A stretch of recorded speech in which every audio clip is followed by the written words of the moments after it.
Okay, good afternoon everyone. So, you've had the experience of going through the various aspects of the comprehensive geriatric assessment. So, you went through the questionnaire, you went through all of the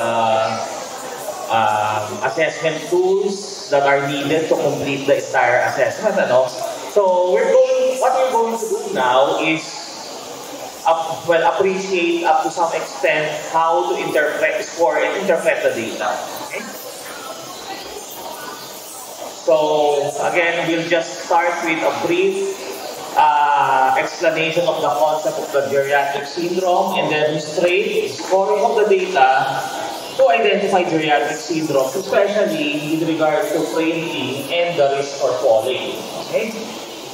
So, of course, when we talk about syndrome, okay, it's a group of signs and symptoms that occur together and characterize a particular abnormality.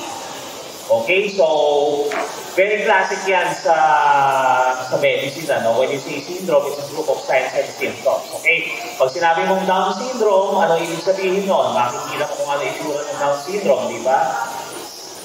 Okay, and it's the aggregate of signs and symptoms associated with any morbid process. Okay, down the line.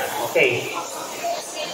On the other hand, this is the difference between a regular syndrome and geriatric syndrome. When you talk about the geriatric syndrome, it refers to multifactorial health conditions that occur when the accumulated effects of impairments in multiple systems render an older person vulnerable to changes. Okay?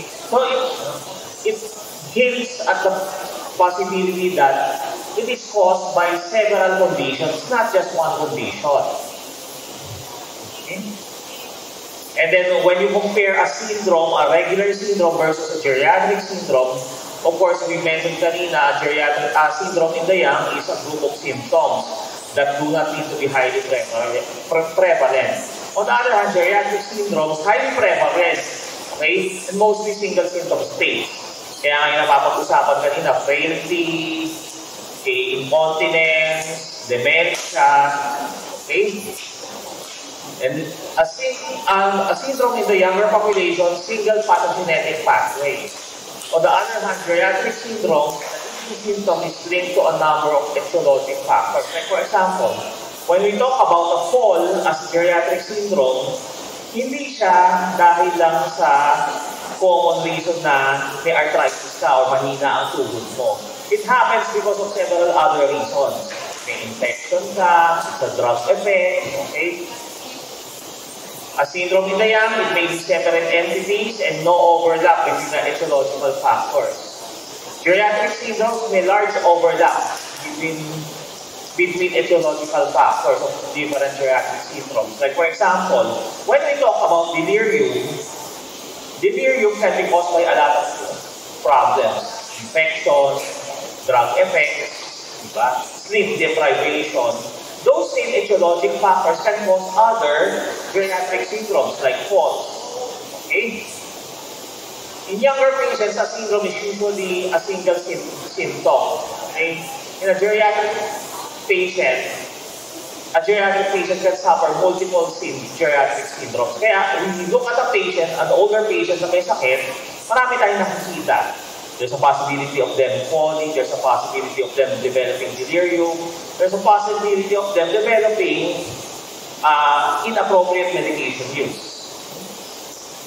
So, the use of the term geriatric syndrome leads to special consideration. So, you got multiple risk factors and multiple organ systems that are involved. But what we always say in a geriatric syndrome, the most vulnerable organ system yung pinaka-apektado.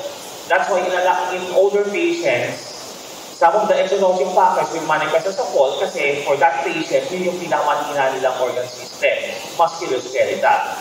For other patients who have dementia already, they become delirious because of effects of medications or sleep deprivation. So diagnostic strategies to identify them may be costly.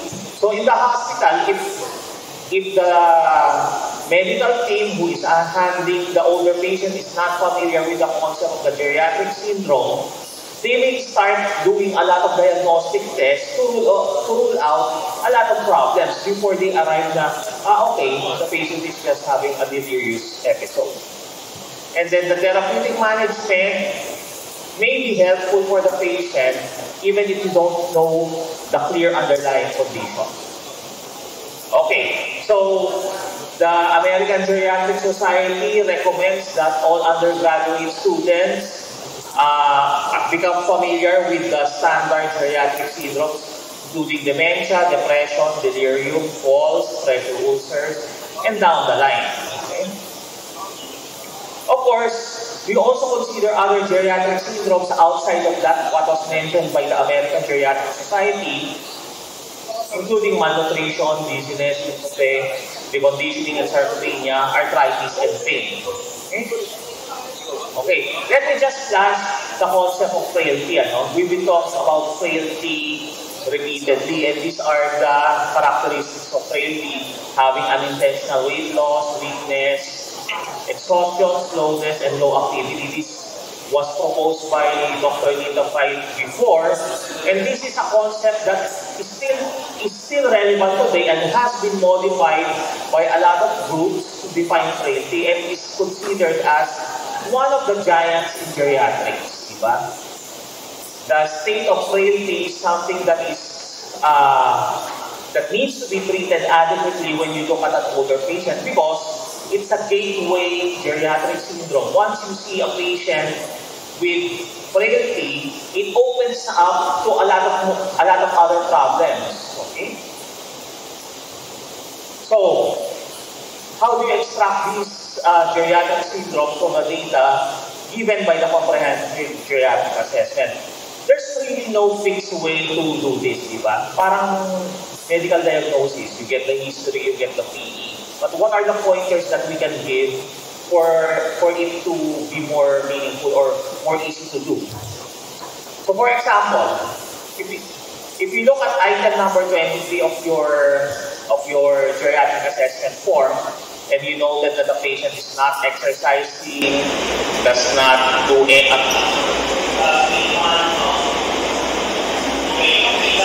housework, and does not make suitable reason insertion, then go to your system, and consultation patient, particularly any neurologic problems, any musculoskeletal problems, and any virus problems,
because of the exercise problems or functional problems, at the very minimum, you can even have a deconditioned patient and immobility. The loss of muscle mass can infer sarcopenia and arthritis. Okay.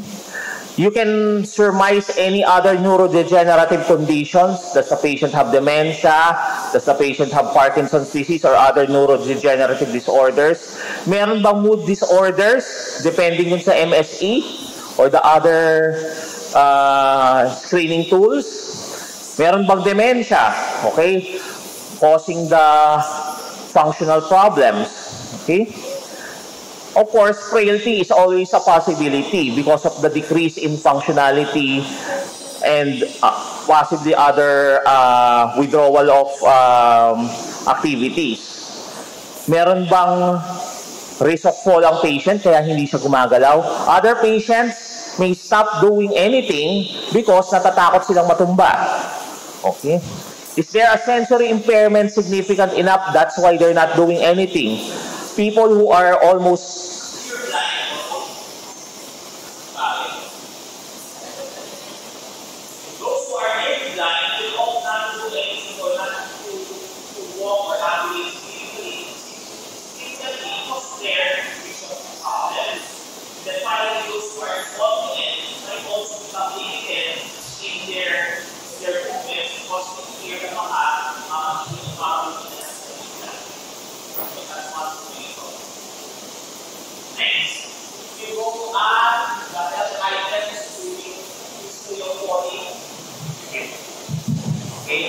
Has the patient had any history of a previous or recent fall?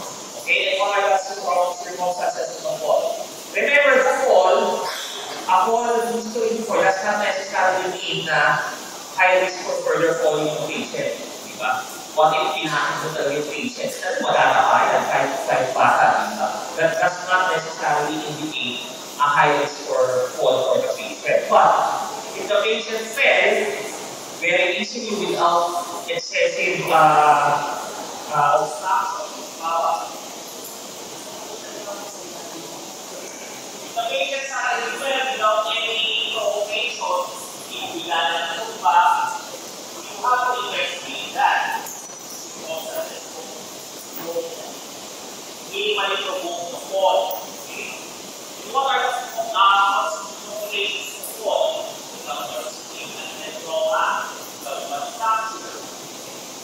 Then again, go to the medical illness medications, strategies, and the immune systems. We have about significant medical illness treatment. We have about heart disease, we have about pulmonary disease. We usually corrective surgery related to the fall. Naoperahan ba? Naoperahan ba yung patient? Nagkaroon ba ng orthosurgery for the fracture? Any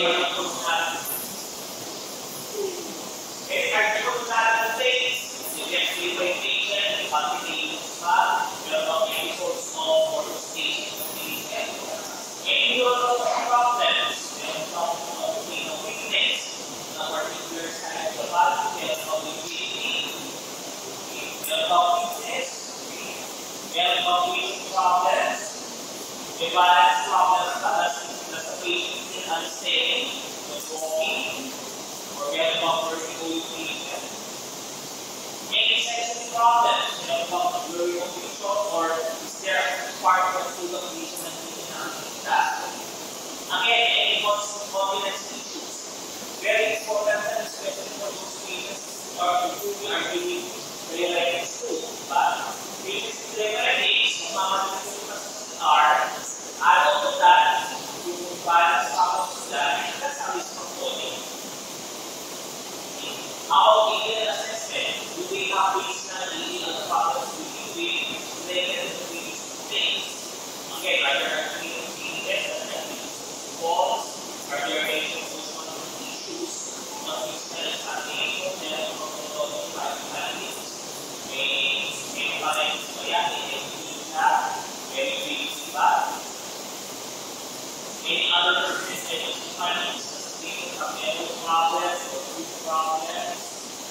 Again, what we use to explain very functional so all of the things together might get a patient who is had falls before. Who had falls before and is at risk for further falling. And some patients, because of that, even without the previous risk for fall, a lot of them develop fear of falling. Okay? Again, some of them might be conditioned already because of the aversion to the possibility of falling, immobility. They're not really moving because of all of those problems like arthritis. Any other neurodegenerative conditions like Parkinson's disease or dementia, any mood disorder can be present, so anxiety or depression. Frailty, again, can happen. They might not be moving, or the fall issue might be related to general weakness, musculoskeletal weakness, cardiovascular issues, okay? And sensory impairment, again, can affect why they're not ambulating. Okay?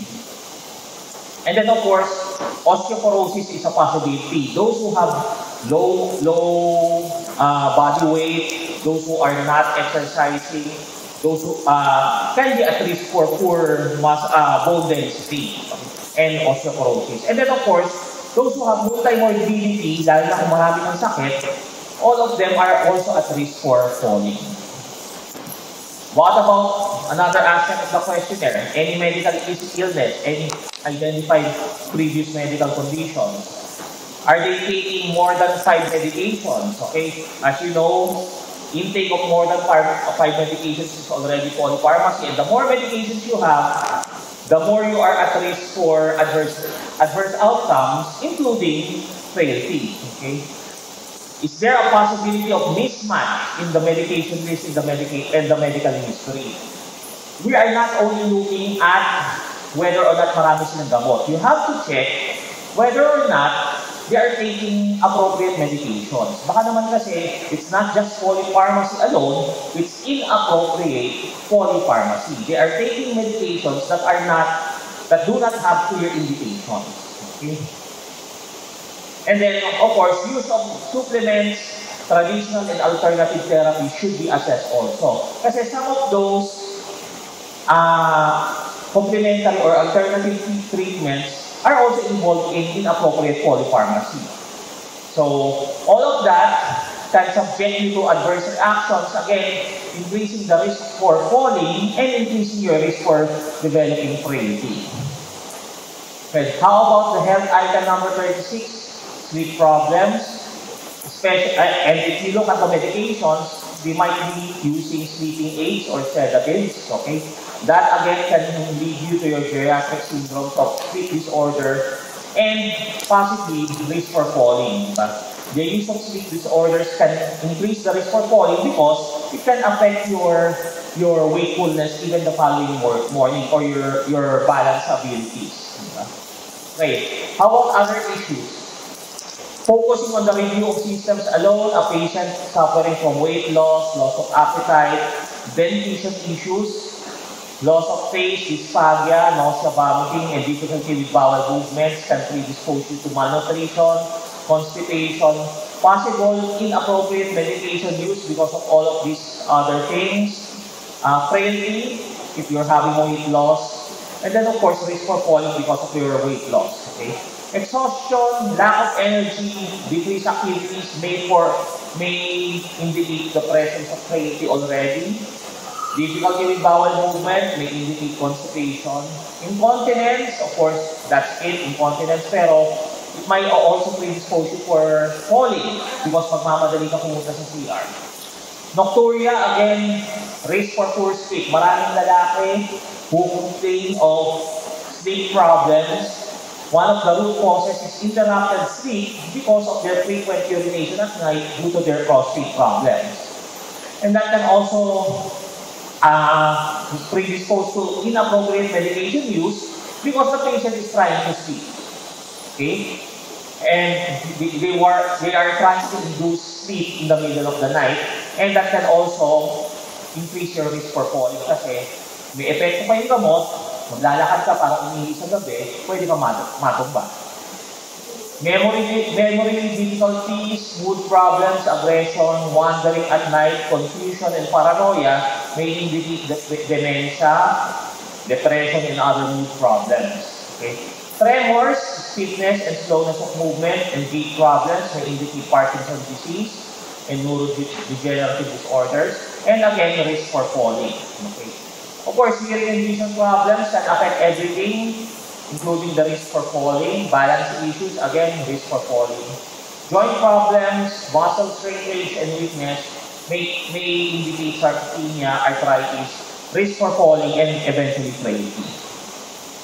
How about the physical exam? Okay, you see the physical examination portion of the CGA form. If you have a patient with low BMI, obvious muscle wasting, reduced functional reach, and reduced grip strength, that may indicate malnutrition, frailty, possible failure to thrive in some cases, and the risk for falling. Okay. Painful and enlarged abdomen with fecal impaction may indicate constipation. Okay. How about impaired memory examination and impaired MSE? May indicate dementia, depression, other mood problems, and psychosis related to BPSD or behavioral and psychological symptoms of dementia. If you find tremors, rigidity, bradykinesia, and gait problems, may indicate Parkinson's disease or other neurodegenerative disorders. And again, risk for falling. Okay? Again, hearing problems on testing or vision problems on testing may increase your risk for falls. Functional reach impairment, again, may indicate a risk for falling and may also be related to frailty because of the changes in muscle strength and balance.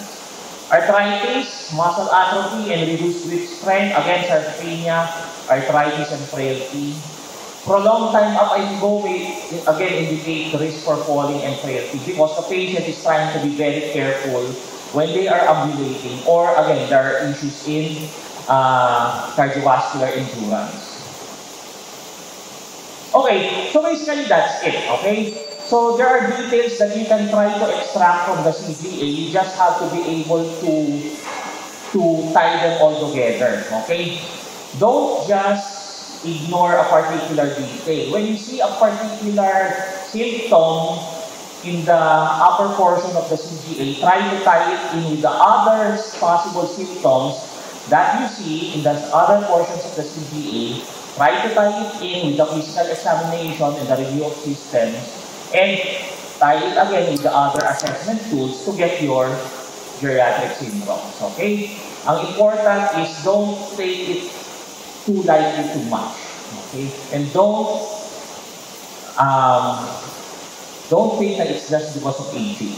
Yun yung number one problem minsan. Ageism, especially from the point of view of the doctor, okay? Never take it lightly na the patient is just old or just making things up, and then leading you to ignore the problem and then causing dire consequences for the patient. Okay? So with that, thank you for listening.